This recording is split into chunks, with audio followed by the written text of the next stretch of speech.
Soy Don Whitman. Estoy en Addis Abeba, capital de Etiopía. Conocida como la cuna de la humanidad, es una de las naciones más antiguas de la Tierra. Poco se sabe de los enormes reinos que rigieron los destinos de esta tierra durante miles de años. Pero en la época bíblica, estas remotas montañas eran un importante santuario seguro para los refugiados que escapaban de la persecución y la guerra en tierras lejanas. Aquí se han llevado a cabo relativamente pocos estudios.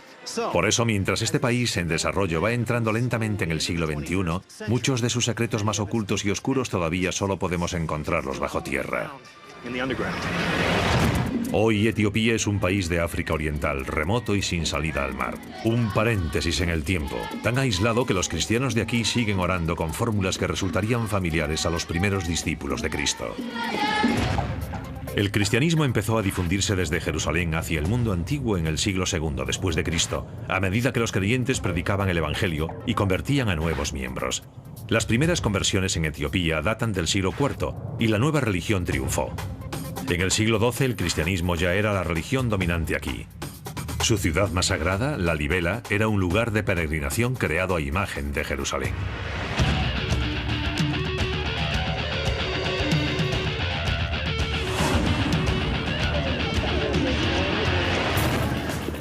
Esta es la aldea de Lalibela y aunque hoy no lo parezca, en el pasado fue la capital de un vasto reino antiguo. En aquella época, en el siglo XII, el mundo era un lugar que estaba cambiando radicalmente. Los ejércitos musulmanes habían invadido y conquistado una enorme franja del norte de África y del Oriente Medio, incluida la ciudad sagrada de Jerusalén. Como consecuencia de ello, los cristianos de aquí quedaron totalmente cercados, aislados del resto del mundo cristiano. Y el monarca local, el rey Lalibela, se propuso crear una nueva Jerusalén aquí, bajo tierra.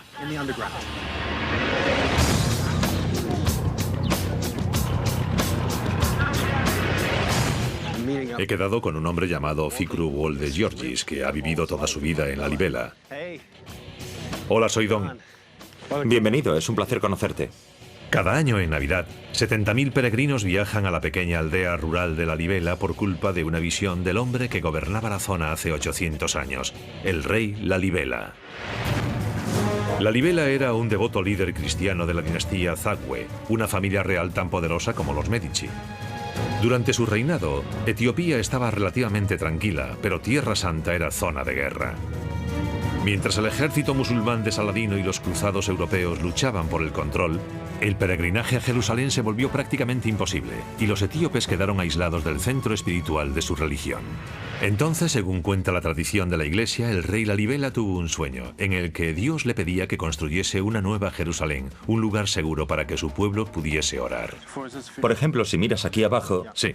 hay una iglesia llamada de San Jorge. Desde aquí solo se ve el tejado. Miren eso. Esta es la iglesia, San Jorge. El tejado de la iglesia es en realidad el suelo. Sí, ese era el nivel del suelo antes.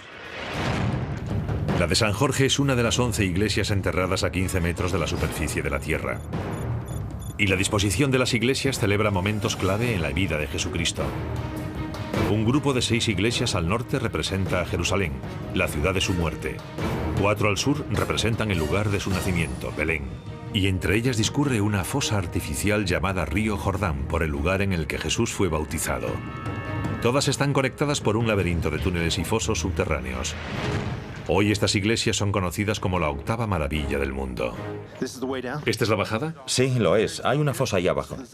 Los Zagwe trasladaron su capital aquí, al sur, y el rey Lalibela decidió crear una nueva Jerusalén excavando bajo tierra.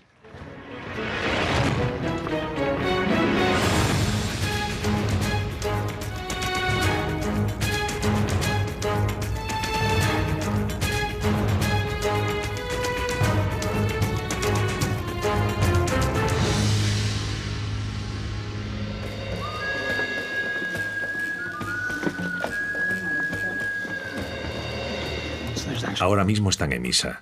Estas iglesias siguen utilizándose. Lo que están haciendo aquí esta mañana lleva haciéndose 1000 años. Háblame de esta roca.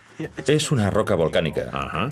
Se llama tufa. ¿Tufa? Por la naturaleza de la roca, es muy fácil de cortar. En Jerusalén los constructores tenían piedra caliza, madera y mármol a su disposición.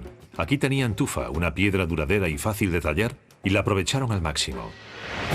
Excavando a profundidades de entre 10 y 15 metros de la superficie, los constructores del siglo XII extraían la piedra que rodeaba todos los lados de la iglesia, dejando un monolito dentro de un cañón creado por el hombre. Después vaciaban el interior del edificio como si fuese una calabaza y tallaban con sumo cuidado los detalles exteriores. Tiene ángulos exactos y esquinas precisas. Creo que si cometían un error cuando estaban haciendo la iglesia... No había forma de reconstruirla. Si cometían un error, se acabó. Las crónicas de la iglesia escritas en el siglo XV dicen que los ángeles ayudaron a los obreros a construir esta iglesia enorme y milagrosamente precisa. Y 10 más como esta, para lo que retiraron 150.000 toneladas de roca a lo largo de más de 33 años. Más de 100 sacerdotes viven hoy aquí, tal y como lo hacían en el siglo XII, y administran los sacramentos del bautismo y la extremaunción. Me he fijado que por todas partes hay estos agujeros. Sí, eso era una tumba. Mira aquí. Parece el ataúd. Tiene forma de ataúd. Sí. O sea que dentro había ataúdes. Sí, lo sabía. Mira aquí. Vaya. Aquí hay un hueso. Caray. Los cadáveres de los fieles que tal vez llegaron para morir en este lugar sagrado no tienen nombre. No hay documentos escritos de la Lalibela de aquella época, solo leyendas que se han transmitido oralmente. Nos han permitido unirnos a los fieles de la iglesia de San Jorge, pero debemos mostrar el debido respeto. ¿Hay que descalzarse en todas las iglesias? Sí, en todas. Muy bien, entremos. Oh, es preciosa.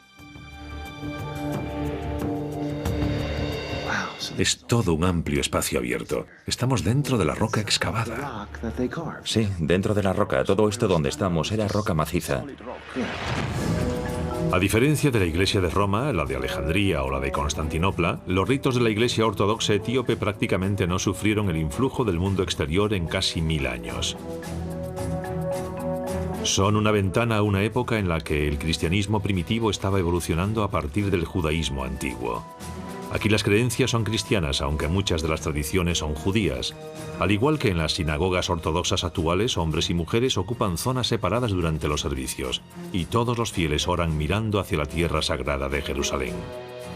Aquí está lo más sagrado entre lo sagrado, una copia del Arca de la Alianza. Todos los templos judíos tienen los rollos sagrados de la Torá, mientras que todas las iglesias de Etiopía tienen una réplica del Arca de la Alianza, el cofre que supuestamente guardaba las tablas originales en las que Dios escribió los 10 mandamientos para entregárselos a Moisés.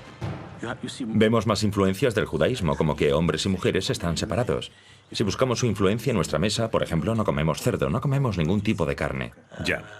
O sea que hay un lazo muy fuerte con las tradiciones del judaísmo. Así es, sí, exacto, con el cristianismo judaico.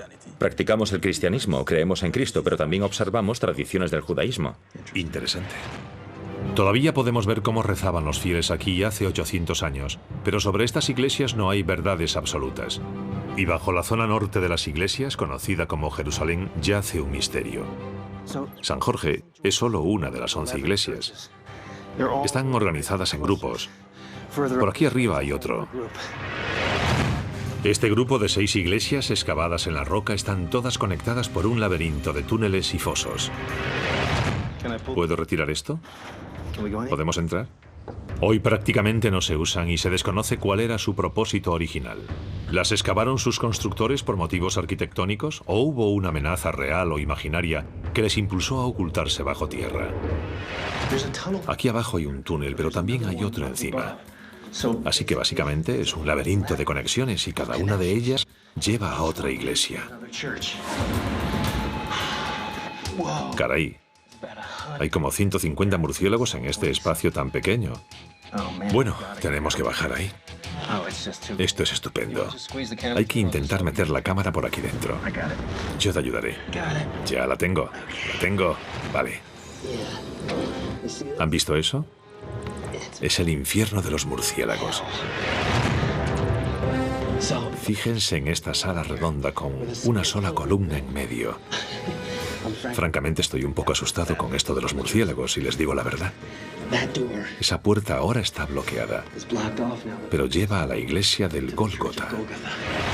Esto hace que te preguntes por qué era tan importante para esta cultura estar bajo tierra. Por una parte era por motivos prácticos, porque tenían un montón de esta piedra tan buena para trabajar. Podían excavar un complejo entero, no necesitaban árboles, ya. Pero tenía que haber otras ventajas. Sabemos el papel que jugó la fe en la construcción de la Libela, pero el resto sigue siendo un misterio.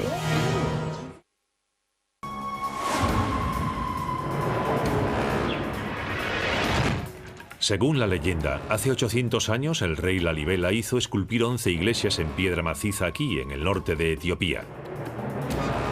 Concebidas como una nueva Jerusalén, estas elaboradas iglesias han sido centros de peregrinación sagrados durante casi 1000 años. Pero un experto en Lalibela cree que podrían haber tenido otro propósito más oscuro. Recuerden que las iglesias de Lalibela están dispuestas en diferentes grupos. Las de ahí abajo están pensadas para un propósito más típicamente religioso, pero estas de aquí, las que tenemos más cerca, se parecen bastante más a una fortaleza.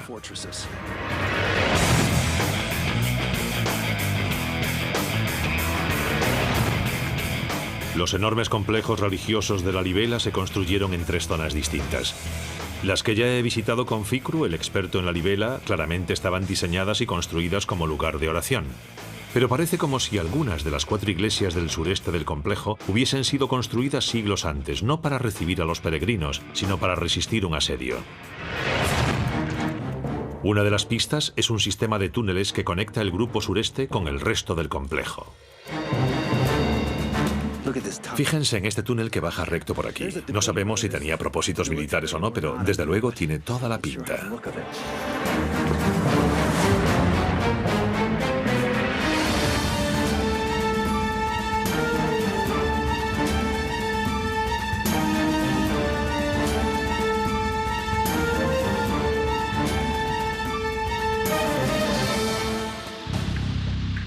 ¿Cuánto mide este túnel? Unos 55 metros. 55 metros aproximadamente. Sí. Y conecta por aquí. Con este.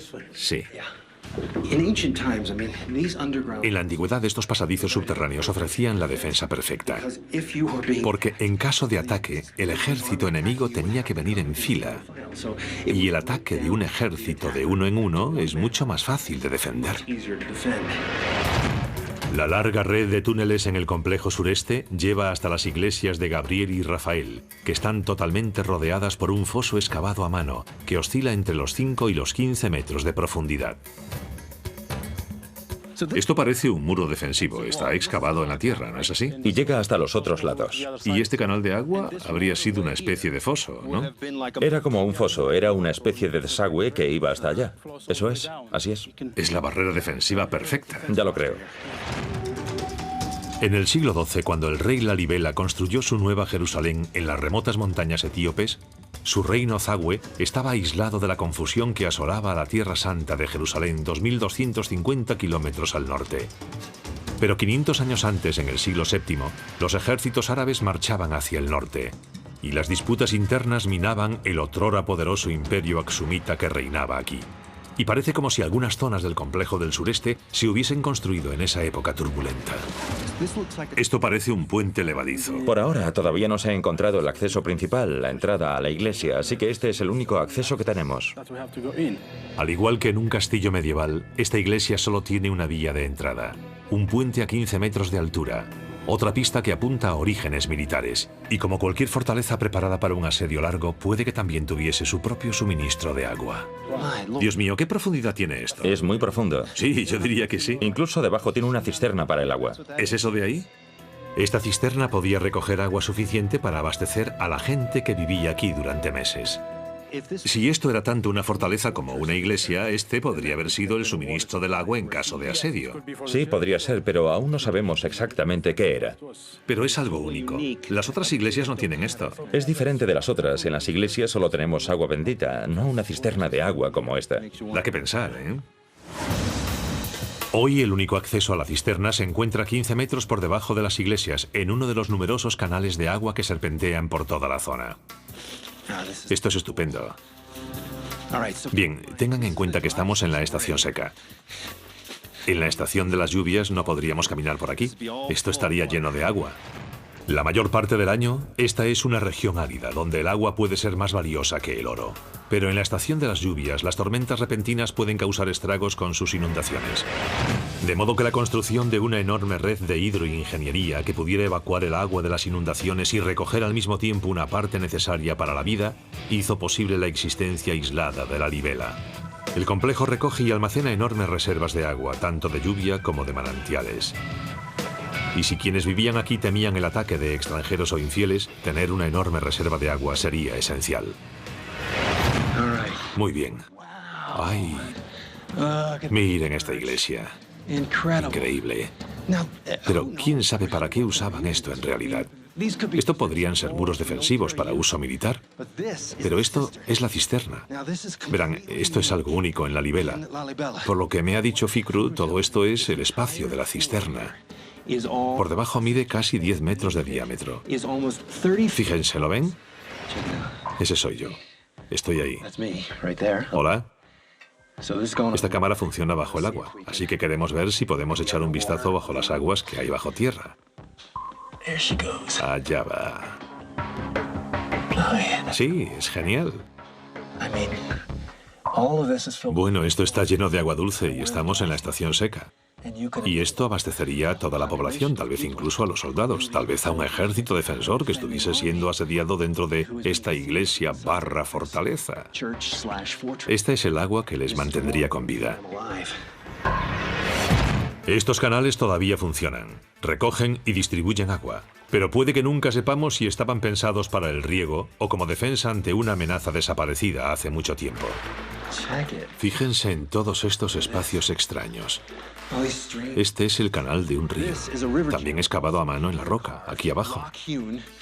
Habría servido para llevar el agua de la lluvia a lo largo de este canal hasta el río Jordán. En este lugar todo parecen especulaciones, porque los documentos han desaparecido y la roca no se puede datar con carbono 14. ¿Quién sabe? Bueno, la libela sigue siendo un misterio total.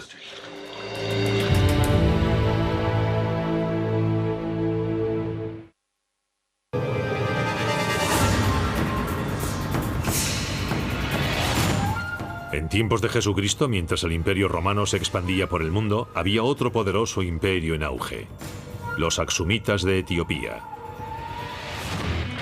Nos dirigimos a una región montañosa, más de 500 kilómetros al norte de Addis Abeba, a la ciudad de Aksum, una pequeña localidad rural que fue la rica capital de un poderoso imperio que dominó buena parte del noreste de África durante 600 años. Según la tradición, el linaje de los reyes aksumitas se remontaba al rey Salomón, y dicen incluso que su hijo había traído el Arca de la Alianza, en aquella época una reliquia judía que presuntamente tenía poderes misteriosos, a Etiopía en el siglo X a.C. La relación de los aksumitas con el rey Salomón, como demuestran sus exclusivas pretensiones sobre el Arca de la Alianza, hizo dos cosas importantes. Una, ayudar a dar legitimidad a los derechos dinásticos de sus reyes. Y dos, ayudó a crear una rama del cristianismo única y singular. Algunas de las únicas pistas que quedan de esta antigua potencia mundial se encuentran al otro lado de esta calle, en un campo de obeliscos, en el interior de las misteriosas tumbas de un imperio perdido. He quedado con un hombre llamado Muluberran Berhane. Es uno de los mayores expertos en este campo de la historia desconocida del Imperio Aksumita. ¿Muluberran? Hola, Don, encantado. Lo mismo digo. Así que este era el centro del Imperio Aksumita. Sí. Al igual que Egipto, Aksum fue uno de los grandes imperios del mundo antiguo durante 600 años. Desde el siglo I después de Cristo hasta el siglo VII después de Cristo, establecieron rutas comerciales de gran importancia entre la India y el Mediterráneo y a través del Mar Rojo, por donde exportaban mercancías de lujo como marfil, especias y oro. La prueba de la riqueza y poder de los aksumitas está aquí, en un campo con más de 120 obeliscos altísimos, entre ellos el monolito más grande del mundo antiguo. Son las lápidas de la realeza aksumita. Erigidos unos 400 años después del nacimiento de Cristo, pueden pesar hasta 500 toneladas. Cada uno fue esculpido de una sola piedra y trasladado hasta aquí en elefantes desde kilómetros de distancia. Estos monumentos, estos obeliscos son enormes. ¿Por qué están aquí? Están para señalar las tumbas de la familia real.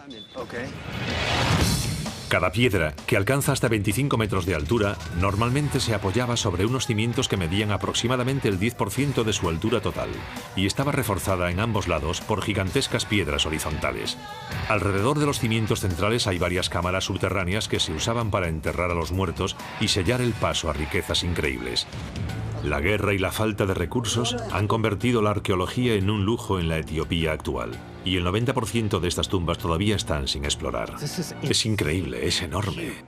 Al igual que las pirámides de Egipto, esta estela minuciosamente esculpida señala la última morada de un rey que fue tan formidable como cualquier faraón. Estas son las ventanas y estas son las vigas. Esta es básicamente la réplica de un palacio real. El palacio real de los Aksumitas. Para la realeza que está enterrada debajo. Exactamente. Estas enormes piedras solo eran lápidas, y en las salas que había debajo sería donde pasarían la eternidad.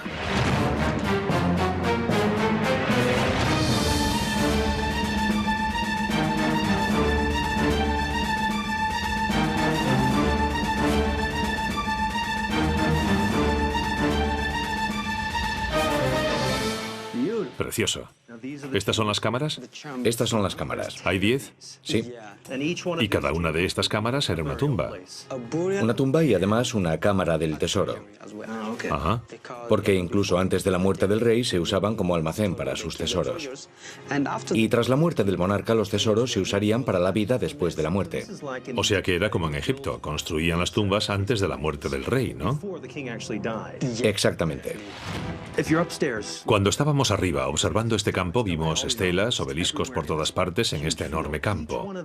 Cada uno de ellos marca una tumba que hay debajo. Solo el 5% han sido excavadas. Algunas están totalmente excavadas, pero bueno, porque los primeros que llegaron fueron los saqueadores de tumbas. Muchas cámaras funerarias tienen salas del tesoro contiguas. Los saqueadores entraron en las tumbas e hicieron un agujero en la pared para llegar al marfil y al oro que había al otro lado. Imagínense esto que ven ahora, una sala vacía, llena de colmillos de marfil, oro, todo aquello con lo que este rey se presentaría en la vida después de la muerte.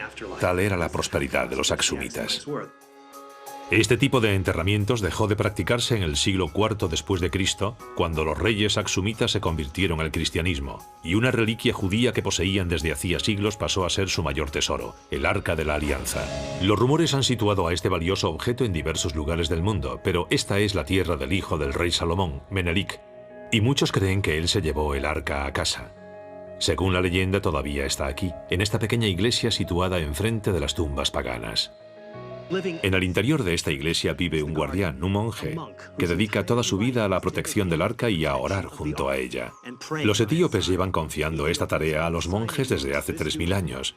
En 3 milenios nadie ha recibido permiso para ver el arca excepto los guardianes. Ni reyes, ni papas, ni siquiera jefes de estado. Nadie ha recibido permiso para entrar. En el siglo VI después de Cristo, 1400 años después de que el arca hubiese llegado presuntamente aquí, el mundo occidental era un caos. El Imperio Romano había caído y Europa estaba atrapada en el horror de la Edad Media. Pero el Imperio Aksumita estaba en su máximo apogeo. Y a tan solo 1,5 kilómetros de los obeliscos paganos, su rey cristiano Caleb construyó una última morada suntuosa, una tumba que tal vez atrajo a unos buscadores de reliquias, los caballeros templarios, en busca del mayor tesoro de los aksumitas. Veo que esta tumba es mucho más grandiosa, más profunda que las otras. Esta es la última, tal vez la última tumba de un rey aksumita. ¿De verdad? Pertenece al hijo del rey Caleb. ¿Qué es esto? Esta es la cámara funeraria. Tiene 3 sarcófagos. Para él, para su mujer y para su hijo o hija. Y un sarcófago es diferente de los demás porque tiene una cruz. La cruz de los aksumitas. Está tallada ahí al final. Tenemos una cruz aksumita aquí. Parece una cruz templaria. Exactamente, exactamente. Pero los templarios son del siglo XI y los aksumitas la usaban en el siglo IV después de Cristo. Por eso la llamamos cruz aksumita. Esta cruz, casi idéntica al símbolo de los cruzados, es 7 siglos anterior. Podría ser una coincidencia o podría demostrar que los europeos vinieron aquí en busca del arca.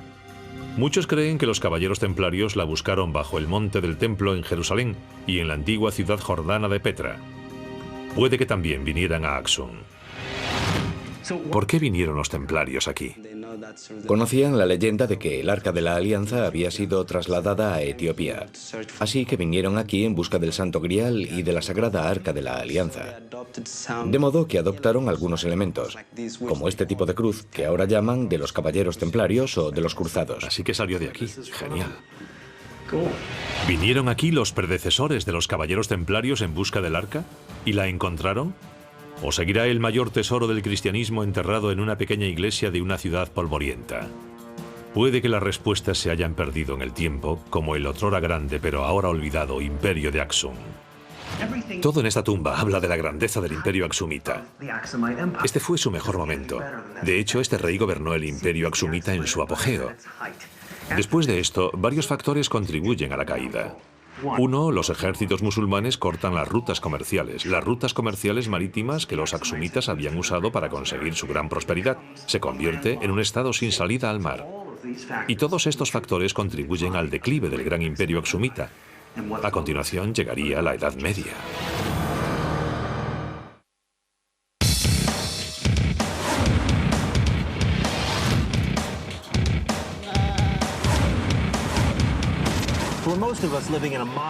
La mayoría de nosotros que vivimos en un mundo moderno laico practicamos nuestra religión cómodamente, tal vez un día a la semana como mucho y en lugares no muy lejos de nuestra casa.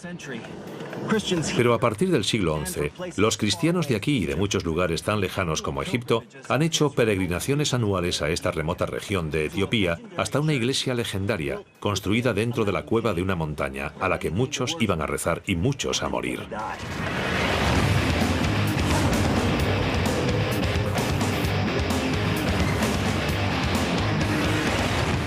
En las tierras altas del centro de Etiopía, a una altitud de casi 2.800 metros, encontramos varios grupos de asentamientos rurales dispersos.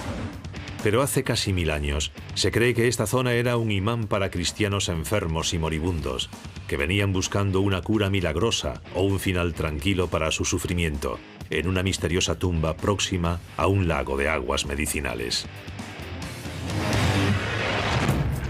Esta carretera tiene muchos baches. Está en mal estado. Nuestro guía Fikru nos lleva al lugar sagrado que atraía a miles de personas, una iglesia que, según dicen, flota en el agua. Me has dicho que este valle, donde ahora solo hay una aldea remota y unos cuantos habitantes, antes era un reino con miles de personas, ¿no es así? Sí, imagínate cómo sería hace 1000 años. Aquí vivían un gran número de personas. En el año 1087, este era el centro del reino cristiano de Yenrehana Christos. Según las crónicas de la iglesia, ordenó construir un templo sobre un lago sagrado. Caray, menudo paseíto. Ha sido un buen paseo, sí. ¿Esa es la cueva? Lo es. ¿Y la iglesia está dentro? Ahí mismo. Increíble. Algunos creen que el rey llegó a este lugar aislado guiado por una visión. Pero la cueva también fue una elección práctica. Protege a la iglesia de los elementos y la ha conservado durante casi 1000 años. Fíjense en este lugar. Hasta aquí arriba es todo subida. No me extraña que este fuese un lugar sagrado.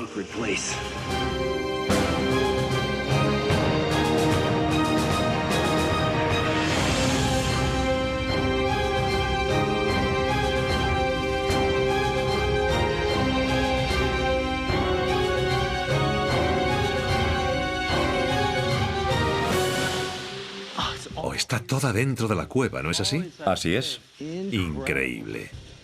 Dentro del recinto enrejado que tapa la entrada de la cueva está la iglesia, el palacio del rey y un cementerio para los miles de peregrinos que murieron aquí. O sea que este edificio es la iglesia. Es la iglesia.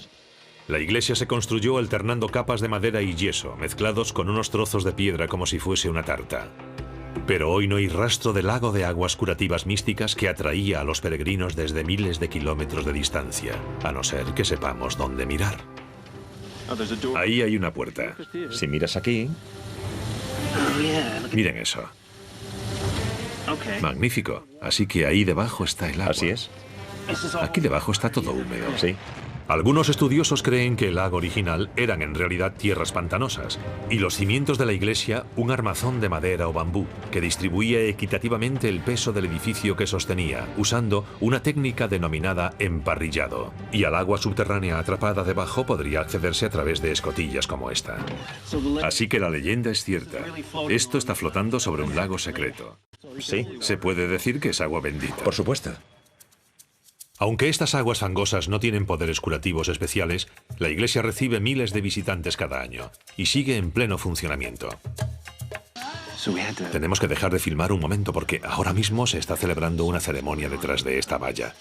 Es el bautismo de un niño nacido en la aldea. Así que nos hemos retirado un poco en señal de respeto.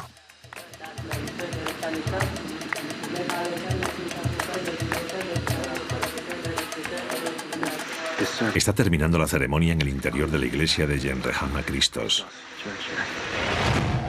Una vez que ha terminado la ceremonia, tenemos permiso para explorar el edificio y sus frescos medievales. Es el encargado de cuidar la iglesia. Ajá. Mira esto. ¿Puedo usar la linterna? Por favor, hazlo. Enciéndela. ¡Qué complejidad! Es precioso. Fíjate qué bien hecho está el techo. Magnífico. Fíjate en esas tallas tan hermosas. Ajá.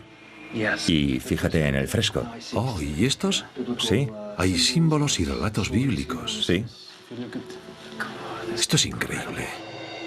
Imagínense que fuesen peregrinos, que caminasen a pie kilómetros y kilómetros, porque aquí venían miles de personas.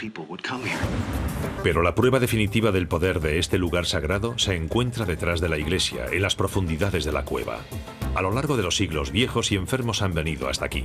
Tal vez confiando en que las aguas que hay bajo la iglesia les salvarían, o tal vez sabían que nunca abandonarían este lugar sagrado. Esta es la última morada del rey Yenrehana Christos. ¿El rey que construyó esta iglesia está enterrado aquí? Aquí está su sepultura. Pero no está solo. Cuenta la historia que aquí llegaban muchas personas, algunas casi al borde de la muerte, y que se quedaban aquí para morir, en este espacio sagrado legendario, justo bajo mis pies. Fíjense aquí, hay otro. Hay una cantidad de huesos increíble. Los expertos calculan que los huesos de más de 10.000 personas descansan aquí, en esta cueva sagrada. Cráneo, cráneo, cráneo, dientes. Si lo seguimos, nos encontramos con un auténtico osario. Pues, ¿qué se puede decir? Me he quedado sin habla. Tengo ante mí un montón de cadáveres. Nunca había visto nada parecido en mi vida. Muchas de las personas que están aquí seguramente procedían de tierras tan lejanas como Egipto u otras. No podían ir a Jerusalén. Quiero decir que Lalibela, este lugar, era una alternativa. Esta era una nueva Jerusalén, un lugar para descansar eternamente, un lugar para estar más cerca de Dios.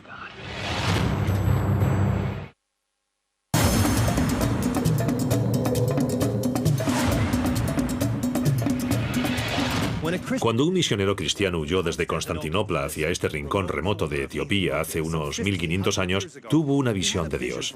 Soñó con esculpir una iglesia en la roca maciza de la cumbre de una montaña, donde él y sus seguidores podrían practicar su variante radical del cristianismo en total soledad. Según la leyenda, su visión movería montañas enteras y crearía uno de los lugares de oración más impresionantes y traicioneros de la tierra, ahí arriba, en esos precipicios rocosos. A más de 500 kilómetros de la capital actual, Addis Abeba, se encuentran las montañas de Tigray. Y ocultas en su interior, los misteriosos objetos sagrados de una antigua secta cristiana, la Iglesia Ortodoxa Etíope Tewahedo.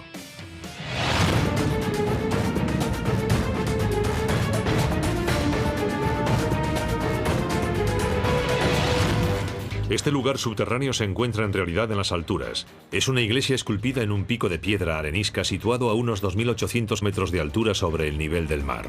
Para llegar hasta ella, tuvimos que escalar 760 metros cargando con más de 100 kilos de material. Afortunadamente, nuestro guía, que ha hecho este viaje más de 30 veces, trajo a un grupo de nativos de la región para ayudarnos a cumplir nuestra misión. Vamos a subir ahí arriba. Esto es solo la aproximación. Como ven, a partir de ahí es todo subida. Será interesante. La iglesia a la que vamos a escalar se llama Abuna Yemata, por el misionero del siglo VI que, como Juan el Bautista, abandonó la civilización para comunicarse con Dios y propagar la fe. Y nosotros somos el primer equipo de televisión estadounidense que ha hecho esta ascensión.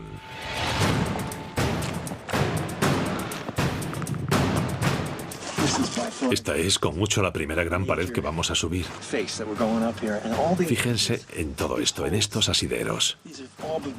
La roca se ha ido desgastando a lo largo de miles de años por el paso de los fieles, sacerdotes y demás personas que han subido por aquí.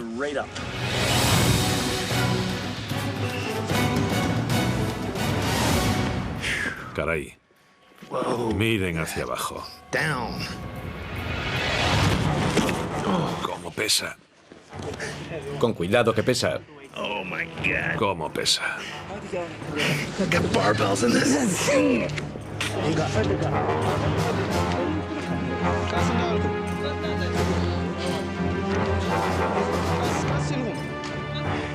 Y después tendremos que volver a bajar con todo.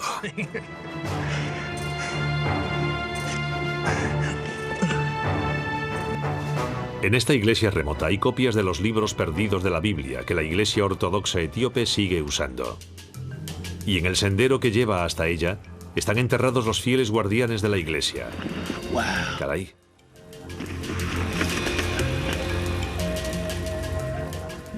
¿Qué es eso? Qué apropiado. Junto al sendero por el que tenían que pasar todos los peregrinos están estos guardianes. Siniestro. Aquí empiezas a sentir lo aislado que está todo esto. Pero eso era lo que querían, ¿no? Alejarse realmente de todo.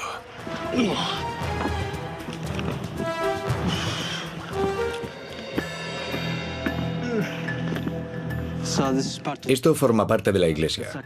Es un lugar sagrado en el que debemos descalzarnos. Muy bien. O sea que a partir de este momento estamos en la iglesia. Exactamente.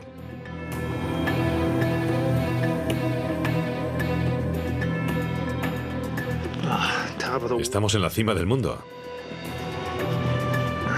¡Qué bien! El cielo. El cielo. La Iglesia cree que hace más de 1000 años un hombre santo que huía de la persecución en la capital del Imperio Romano de Oriente, Constantinopla, recorrió este mismo camino y encontró la seguridad aquí. Esto es Abuna Yemata. Yemata. Abuna Yemata es el nombre de un monje, uno de los 9 santos que fundaron esta iglesia como monasterio en el siglo VI después de Cristo. Ya, o sea que en el 500 después de Cristo esto estaba terminado. Y subieron hasta aquí buscando el aislamiento, supongo. Por el aislamiento, para llevar solo una vida espiritual, para desconectarse de la vida seglar. Y por la protección, obviamente, porque así estaban por encima de todo, ¿no? Exactamente. Muy bien, ¿entramos? Sí.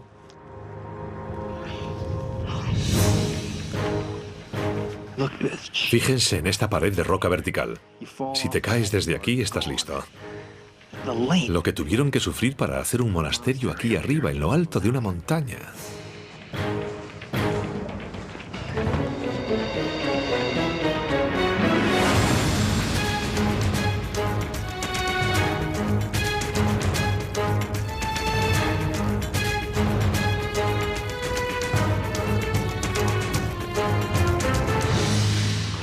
Caray, esto es maravilloso.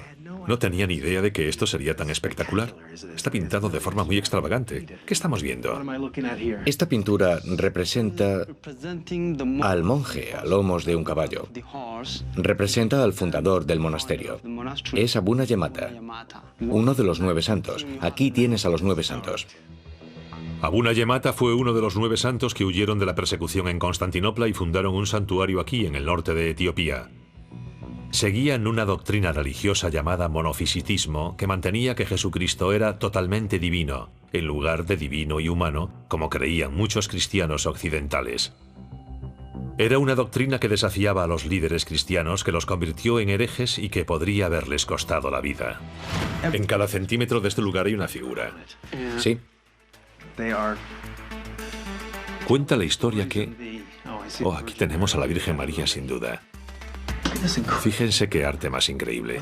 Cuando los 9 santos llegaron a Etiopía, trajeron con ellos una técnica de pintura totalmente nueva, que se convirtió en un instrumento para enseñar la Biblia. ¿Sigue viniendo gente a este lugar? ¿Se sigue usando hoy en día? Lo interesante es que aquí se siguen bautizando niños. Así que las mujeres tienen que subir hasta aquí. Escalar. ¿Con sus bebés? Con los bebés a sus espaldas. Así que esta iglesia está muy activa en todo momento. Es muy importante para la comunidad, ¿no? Muy importante, muy importante. Veo que detrás de ti está el sacerdote. Sí, Él es el encargado y el guardián de este espacio, ¿no? sí. Es el jefe de los sacerdotes y está al mando de la iglesia. Él es quien nos ha dado permiso para subir hasta aquí. Exactamente. Gracias. Este sacerdote escala la montaña varias veces por semana, 800 metros para atender a sus parroquianos, a los que predica la visión única que esta iglesia tiene de los evangelios. Aquí están las Biblias y los libros de oraciones que quiere enseñarnos. El sacerdote ha abierto uno. ¿Podemos ver uno por dentro? Sí. Son muy antiguos. Están escritos a mano y pintados a mano, supongo. ¿Sobre qué material están pintados? Es piel. Piel. Piel de oveja. ¿Puedo pasar la página? Ah, gracias. ¿Qué lengua es esta? Gis. Gis es la lengua más antigua de Etiopía. Gis, de Etiopía. Es como el equivalente al latín para ellos. Exactamente. ¿En qué medida se parece la Iglesia Ortodoxa etíope a la que puede conocer un estadounidense? Bueno, en Etiopía, en la iglesia ortodoxa, tenemos algunos libros más como este. Algunos son de la Biblia y otros no son de la Biblia. Por ejemplo, tenemos el milagro de Santa María, que se encuentra solo en Etiopía y en ningún otro lugar del mundo. Diferentes costumbres, por supuesto, un idioma diferente. Sí. Todo tipo de cosas que para un cristiano occidental podrían resultar extrañas. Sí. Y que surgieron de una cultura totalmente única y de una religión diferente. Muchas gracias.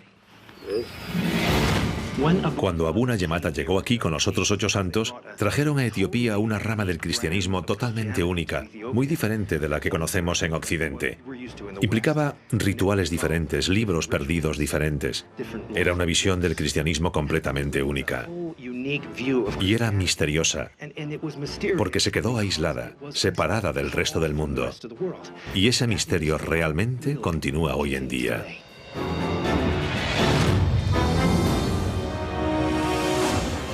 Hoy el cristianismo se ha propagado a todos los confines del mundo. Pero aquí, en las aisladas tierras altas de Etiopía, vemos cómo podrían haber rezado los primeros discípulos de Jesús. Es una ventana de un valor incalculable al pasado, guardado y protegido bajo tierra.